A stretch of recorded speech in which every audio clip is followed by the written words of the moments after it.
පොලිසිය දූනගහ ප්‍රදේශයේදී පසුගිය වසරේ අගෝස්තු 16 වනදා සිදු වූ පහර දීමක් හේතුවෙන් තුවාල ලැබූ පුද්ගලයෙකු රෝහල්ගත කිරීමෙන් අනතුරුව ජීවිතක්ෂයට පත්ව තිබුණා. මෙලෙස ජීවිතක්ෂයට පත් වුණේ 47 හැවිරිදි දෙදරුපියෙක්.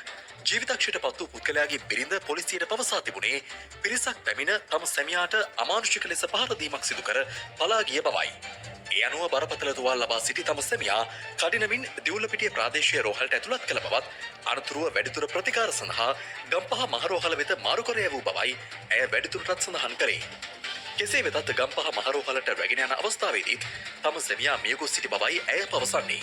අනතුරුව ජීවිතක්ෂයට පත් වූ පුද්ගලයාගේ පශ්චාත් මරණ පරීක්ෂණය ගම්පහ මහරෝහලේ අධිකරණ වෛද්‍ය නිලධාරීවරයා විසින් සිදු කළ අතර හෘදයාබාධයක් හේතුවෙන් මෙම මරණය සිදු ඇති බවට ඔහු විසින් තීරණය කර තිබුණා. රිපෝට් එක අපිට හම්බුනේ එකම heart attack කියලා. ඊට පස්සේ අපි ඒක අපිට සැක හිතිලා ආපහු ඉහළට දැනුම් දීලා බොඩි එක ආපහු අරන් ගිහිල්ලා අසවේද ආයතනයේ එයාව පරීක්ෂා කරා.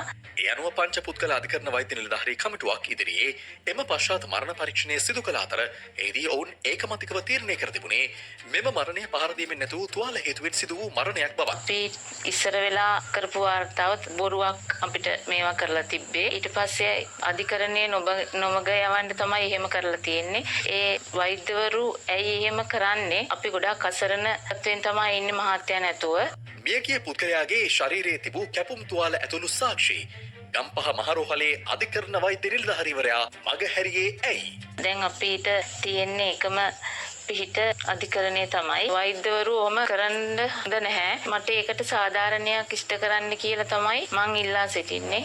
වගකීම් විරහිත ලෙස කටයුතු කළ අධිකරණ වෛද්‍යවරයාට එරෙහිව නීතිය ක්‍රියාත්මක වෙන්නේ කවදාද? මේ සම්බන්ධයෙන් යුක්තිය ඉටුවනතුරු